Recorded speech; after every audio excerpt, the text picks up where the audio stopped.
जय हिंद। तो हम आवाज़ के सभी साथियों को, कैडेट्स को, स्टूडेंट्स को आज मैंने बुलाया है किस चीज़ के लिए कि हम 15 अगस्त का जो भी कार्यक्रम पब्लिक में करने वाले हैं उसकी हम मीटिंग करें, उसके बारे में हम तैयारी करें। और इसमें एक चीज़ ज़रूरी है हमें जान लेना कि हमारी आज़ादी से पहले क्या बन गया था, हमारा कॉन्स्टिट्यूशन। लेकिन कॉन्स्टिट्यूशन अनाउंस कब हुआ? आज़ादी के बाद। फोर्स में कब आया कॉन्स्टिट्यूशन? कब? 26 जनवरी 1950 में। और आज़ादी मिडनाइट ऑफ 14th की नाइट में, यानी कि 15 अगस्त जब शुरू हुआ, वो कब शुरू हुआ? 14 अगस्त रात 12 बजे के बाद में 15 अगस्त शुरू हो जाता, नई डेट शुरू हो जाती है।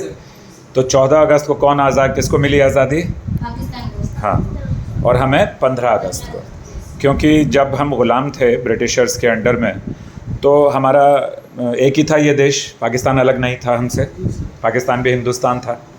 फिर उसके बाद में लड़ाइयाँ हुई, जैसे अभी हरियाणा में चल रही है, लड़ाई हो रही है ना, आग लगाई जा रही है दो समुदायों के बीच में। हमें कहते हुए भी डर लगता है या हम भयभीत होते हैं कि दो समुदाय, हम ये ना बोलें कि वो दो समुदाय हिंदू मुसलमान हैं।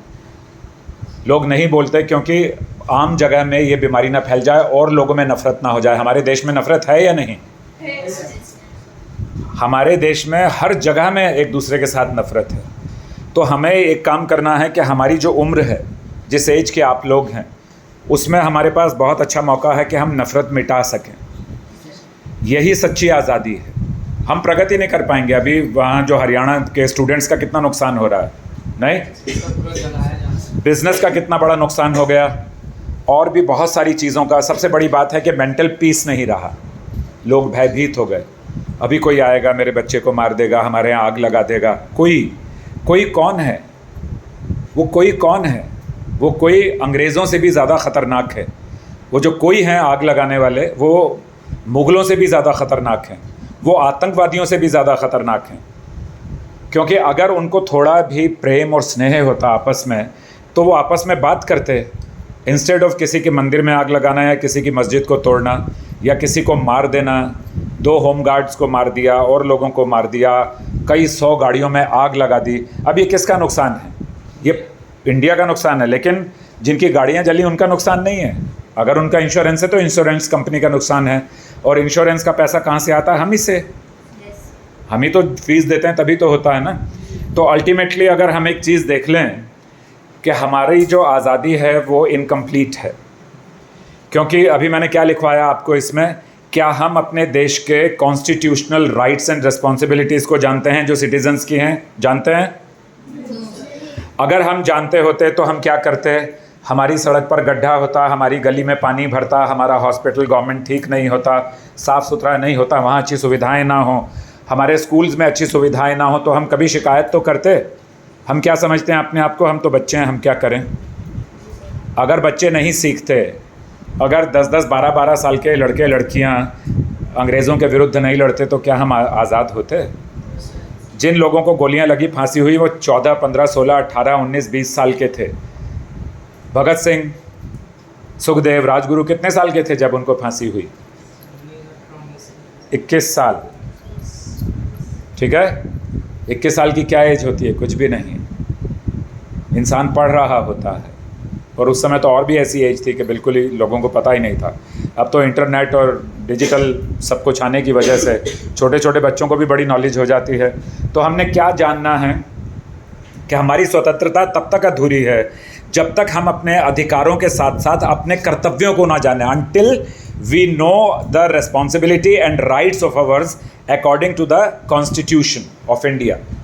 तो छोटी छोटी चीज़ें समझना है आपको। 15 अगस्त लोगों से ये बात करनी है। मैं बोलूँगा आपसे, ये बात करो, बताइए कि अगर हमारी सड़क, हमारे हॉस्पिटल्स, हमारे स्कूल्स, हमारा स्वास्थ्य, हमारी लड़कियों की बेटियों की सुरक्षा, हमारी अपनी सुरक्षा, हमारे व्यवसाय, हमारी पढ़ाई अगर अच्छी नहीं है, तो कौन सा कॉन्स्टिट्यूशन में वो पॉइंट है जिसको आप कह सकते हैं कि कॉन्स्टिट्यूशन राइट 21 ऐसा होता है ना। अभी हम क्या सोचते हैं?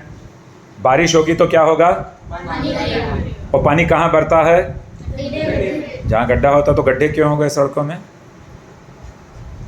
क्योंकि हमने सड़कें या तो अच्छी बनाई नहीं, या हमारी पॉपुलेशन ज़्यादा है? पॉपुलेशन ज़्यादा है उसका तो असर होता ही होता है कि नहीं होता? तो पॉपुलेशन को कंट्रोल करने के लिए हमने कुछ किया। अभी जो आ रहा है एक बिल, यूनिवर्सल बिल जो आ रहा है यूसीसी, उसमें क्या है कि सबके अधिकार बराबर है इस देश में। 15 अगस्त पर निबंध लिख कर लाओ, स्पीच लिख कर लाओ और वो बोलो। और हम क्या करते हैं, इंटरनेट पर जाते हैं, कॉपी पेस्ट करते हैं और बोल देते हैं, लेकिन उसको समझते नहीं हैं।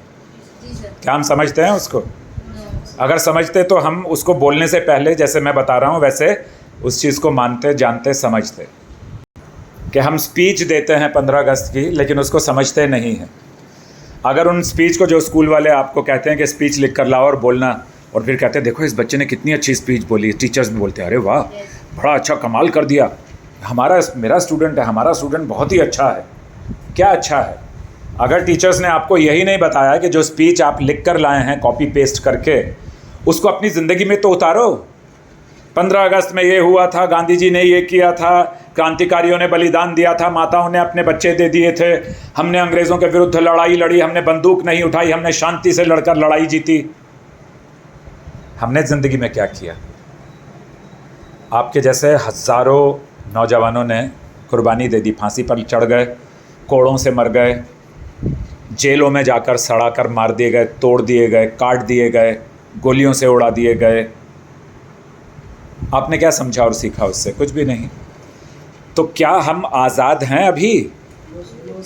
हमारे आज़ादी का मतलब तब होता है कि जब आपके धर्म के मामले में किसी तरह की अड़चन ना हो, जब आपके स्वास्थ्य और सुरक्षा के मामले में किसी तरह की अड़चन ना हो, जब आपकी सड़कें और अस्पताल और स्कूल्स अच्छे हों, जब आपकी पढ़ाई अच्छी हो, आपकी नौकरियां अच्छी हों और आपकी सुरक्षा अच्छी हो, और आपकी सुरक्षा के लिए आपको किसी के सहारे की ज़रूरत ना हो, आप अपनी रक्षा खुद कर सकें। यानी समाज में कुछ ऐसा हो ही ना कि आपको रक्षा करने के लिए किसी के ऊपर तलवार उठानी पड़े या कराटे और कुंफू करना पड़े। कराटे कुंफू सिर्फ सुरक्षा के लिए नहीं है। जो हम सिखाते हैं कलरीपयट्टू, और क्या सिखाते हैं, क्राव मागा, और क्या सिखाते हैं, MMA, मिक्स मार्शल आर्ट्स, और भी बहुत सारी चीज़ें हैं जो हम सिखाते हैं। डिज़ास्टर मैनेजमेंट की तो ज़रूरत पड़ेगी, क्योंकि बाढ़ को और भूकंप को आप रोक नहीं सकते, लेकिन किस चीज़ को रोक सकते हैं? जो मैन मेड डिज़ास्टर्स हैं उनको रोक सकते हैं। गैस लीक होने को रोक सकते हैं। क्यों गैस लीक होती है? हमारी कमी से। क्यों रेल का हादसा हुआ? हमारी कमी से। हमने क्या कर दिया? फीड कर दिया कंप्यूटर में कि इस समय ये आएगी। अब रेल जो है अंधी है, रेल ड्राइवर को कुछ दिखना